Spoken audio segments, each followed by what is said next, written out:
Hello again and thanks for joining. So today we have this vintage Hornby model to have a look at. It's from their Top Link range and these models were made in England before manufacturing was moved to China. This one is number 2022 and it represents a Great Western King class. This one is King George the First. So we're going to have a look at it today. So this box is looking not too bad. It does have some shelf wear, a little tear, and at this end another tear as well. So it does have a few bashes on this box. I'm hoping the model's going to be okay. So I guess we just need to get this open and have a look. Here is the model out of the box and it certainly impresses straight away. As is common with models made by Hornby in this era, the drive is in the tender, so it has one of these Ringfield motors and it's just pushing the steam locomotive ahead of it. Therefore there's no drive in the steam locomotive and the wheels are free to revolve. Let's have a look at it first.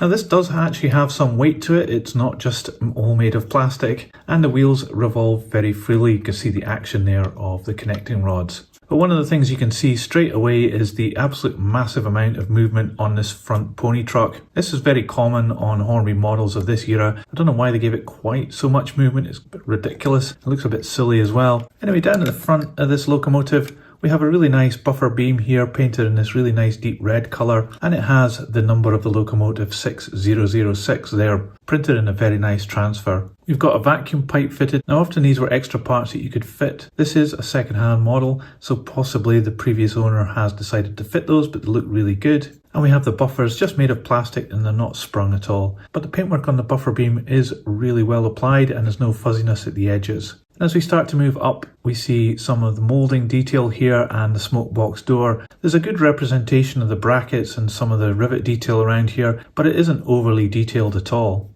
We have this wire handrail which runs the whole length of the locomotive and up and over the top of the door here, and that's really nice that those have been added in. It's threaded through these little plastic brackets. As we start to move down the side of the locomotive, there's some rivet detail here on the smoke box and a really nice chimney in this copper colour. And we have lining all the way down the length of the locomotive here, a transfer on the pistons here, and the ribs of the boiler picked out in red as well. Now often on Hornby models of this era that were made in the UK, this painting isn't so good, and I think this one suffers from it as well. There's some issue here with the gold, and the red isn't so good on this wheel arch here. But it's overall not too bad. I've seen much worse examples from Hornby. We've got a gold part here which has been painted and that's been done very well. And then we have some details down here in the firebox. The nameplate King George I is very well printed there. It's an extra piece that's been added on, very thin detailed nice plastic. And then as we come to the cab, we've got flush fit glazing with a really nice gold surround. This one does have a few problems on it, but that could just be indicative of age. It's maybe been badly handled in the past. The number plate here, 6006, is very clear as well. It's a transfer that's been added on, as is these lines around the cab here as well. At the back of the cab, we have a wire handrail, which is very nice, and that's been added on. And we have some more rivet detail down here on these steps that are coming down. So looking inside the cab, it reveals that this piece of wire actually goes up and all the way around and down the other side. I don't think that's prototypical. These two characters here, the fireman and the driver, have been fitted on this model. So yes, I do actually think that the previous owner has decided to fit the extra parts. There is some nice detail moulded onto the back of the firebox there, but it hasn't been picked out in any colour. And also you see this really nasty tab here, which is a limitation of the model. So it's obviously been assembled with this part of the chassis coming through the body.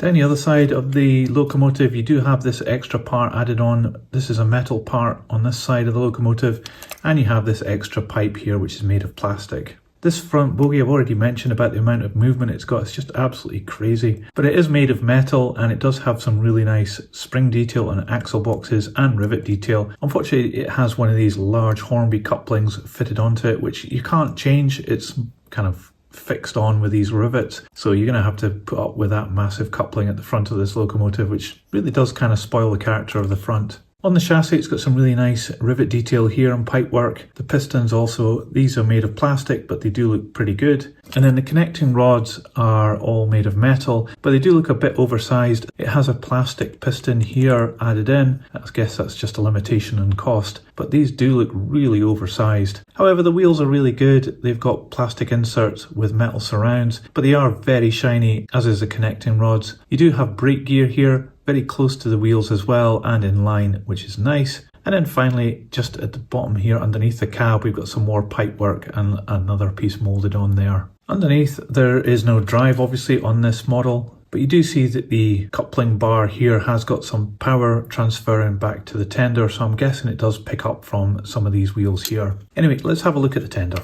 So this is quite heavy, it's obviously got the motor inside it. Again, it's finished in this really nice green, and on the side of the tender here we have another transfer with these red lines going around. And what is really good is the Great Western printing here. Another transfer I think, but that's been done really well. Even these little logos on the centre here are very nice, they've done that really well. It also has some great rivet detail as well.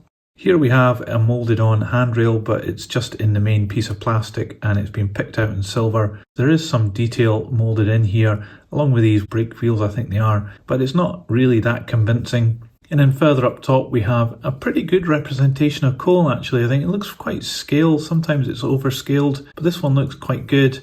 At the back we've got some more handrails which have been moulded into the main piece of plastic and picked out in silver, and a shed plate which doesn't have a transfer on it, and a little bracket here which is just moulded in. So it's not very convincing really. It's got some rivet detail, but I think it could have probably done with a bit of extra relief on there. The buffer beam here is painted in red. Unfortunately we've got a bit of overspill just on the corner there, just underneath the buffer, and also on this side here. So that's a shame that that's been sloppily painted. The buffers are plastic again, no sprung buffers here. The vacuum pipe, it looks as though it's been fitted upside down actually on this one, which is a bit of a shame. And we have the coupling here. This time it does have a screw to be able to change this if you want to something else. And underneath you can see the bottom of the Ringfield motor and the gearing. So the middle wheels just revolve freely, and it's the outside two sets of wheels which are driven, and there are traction tyres on here to give it a bit of extra pulling power. So these tenders just pop apart and allow you to get access to the Ringfield motor. This one's got two weights here secured in with these screws, and here's the good old-fashioned Ringfield motor. Now normally these work pretty good, they're quite reliable and they last a long time if you look after them. This one is revolving freely, and inside the motor there it doesn't look too dirty at all. A little bit of wear but not too bad. So let's get this back together and we'll put it on the test track and we'll see how we go. So here we are with it on the test track, so let's give it some power and see what happens.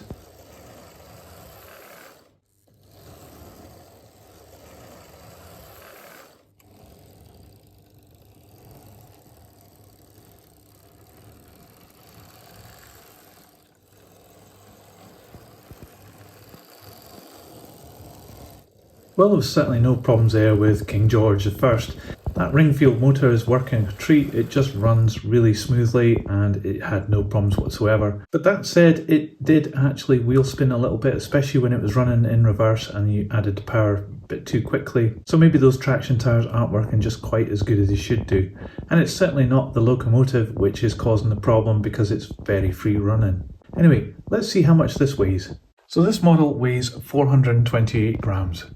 So this Great Western locomotive, King George I from Hornby, is very typical of Hornby models made in England before they moved manufacturing off to China, in that it has a bit of a mixed bag of things going for it. On the one hand, it seems to be quite a robust model and it seems to be presented pretty good, but it does lack some of the detail and finesse that we've seen in more modern models that have come out of China. One of the things I really like about these models is the old Ringfield motor in the tender. It's quite easy to service, you can take that tender apart without any problems, and the Ringfield motor seems to do great work, especially if you keep it serviced regularly.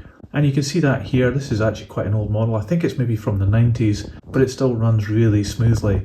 However, it obviously has some limitations in that its slow speed can be a bit lacking. It certainly picks up very quickly, probably because of the gearing on it. There are some cost limitations in terms of detail in the main moulding, and there are things that could be a lot better. For example, the valve gear looks a little bit cheap and it's massively oversized, I think. And also the wheels are far too bright as well, they could be dulled down. I did notice as well that there's a moulding mark on the top of the boiler, which is very indicative of models of this era. But yeah, it has great things going for it, like the flush fit glazing, and some of the detail is really quite nice. For example, the front pony truck has got some really nice details on it, and the Great Western writing on the tender is also very clear. It makes for a really good looking model if you don't look too closely at it. So would I recommend this model to you? I think if you're modelling the Great Western and you just want a solid locomotive to pull some coaches around, then this is pretty good. I think you could probably pick it up fairly cheap as well. There are a lot of models that Hornby made in this era which are very similar to this one, so you don't necessarily have to go for King George I, but it would be a very useful locomotive for you to have on your model railway. So let me know what you thought about my analysis of this model in the comments below. I'd love to know what you think. And also, if you like this video, please give it a thumbs up. It really helps this channel grow. I'll put this on the turntable so you can see all the way around. But that's it for today. Thanks for watching. See ya!